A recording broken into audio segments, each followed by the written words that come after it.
మొదటగా దేవునికి స్తోత్రం. మీ అందరికీ వందనాలు. Happy father's day to all my family prayer group members and also who are the viewers of this channel. Today father's day మనందరం హ్యాపీగా సెలబ్రేట్ చేసుకుంటాం. అలాగే ఫాదర్స్ కిడ్స్ కోసం, వాళ్ళ పిల్లల కోసం ఎంతో అన్ని విషయాల్లో కేరింగ్, లవ్వింగ్ అండ్ ఇంకా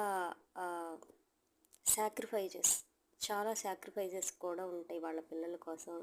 ఒక ఫాదర్ వాళ్ళ పిల్లల కోసం లేదా తన కుటుంబం కోసం ఏదైనా చేస్తారు, అందులో సందేహం లేదు.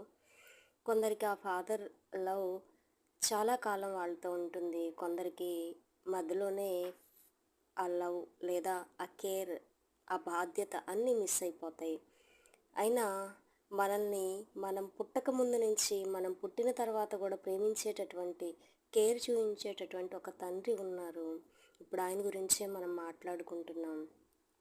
ఎవరు ఆ తండ్రి అంటే, మనము పుట్టక మునిపే మన కోసం భూమిని, మనం పుట్టక మునిపే గాలిని, మనం పుట్టక మునిపే నీటిని, అన్నింటినీ, ఆహారమును, వృక్షములను, ఆకుకూరలను సహా మన కోసం సిద్ధపరిచి ఆ తదుపరి మనిషిని చేసినటువంటి తండ్రి హెవెన్లీ గాడ్. ఆయన మనం మనిషి పుట్టుక రాకమునిపే కావలసినటువంటి వాటన్నిటినీ సిద్ధపరిచాడు. అంత మాత్రమే కాదు, మన భౌతికమైనటువంటి తండ్రుల వలె మనల్ని మధ్యలో విడిచిపెట్టేటటువంటి తండ్రి కాదాయన. మనం చనిపోయిన తర్వాత ఆయనతో కూడా ఉండడానికి మన కొరకు నివాసాలు అనేకము కలవు. లేకపోతే మీతో చెప్తాను నేను అని, అనేక నివాసాలు నా తండ్రి దగ్గర ఉన్నాయని తన కుమారుడైన యేసుక్రీస్తు ద్వారా చెప్పించినటువంటి మాట. ఏ తండ్రి అయినా కావలసిన భౌతిక అవసరాలన్నీ మనకు తీర్చగలడు మన తండ్రి. ఎందుకంటే తండ్రి ప్రేమ విలువైనది, చాలా చాలా అంటే చాలా. తనకు కలిగినదంతా ఇవ్వటానికి, తనకు చేతనైందంతా చేయటానికి ప్రతి తండ్రి ఆశపడతాడు. కానీ ఏ తండ్రి గాలిని ఇవ్వలేడు, ఏ తండ్రి నీటిని తయారు చేయలేడు, ఏ తండ్రి వీటిని ఇవ్వలేడు.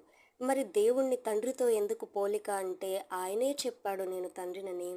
ఆయనే తన ప్రియ కుమారుని మన కొరకు పంపించాడు. ఆయనే మన కోసం అంతా చేశాడు. ఆయన కుమారుడికి తండ్రికి ఉన్నటువంటి ప్రేమ ఎంత అంటే, తండ్రి చెప్పాడు వెళ్ళమని, కుమారుడు వచ్చాడు చేయటానికి. మరణమగునంత విధేయత, ఎంత విధేయత కలిగి ఉన్నారు అనేది, ఎంత ప్రేమ కలిగి ఉన్నారు అనేది చూపిస్తుంది. ప్రేమ పిల్లలు తండ్రుల పట్ల కలిగి ఉన్నారనడానికి వాళ్ళ యొక్క విధేయతే కొలమానం.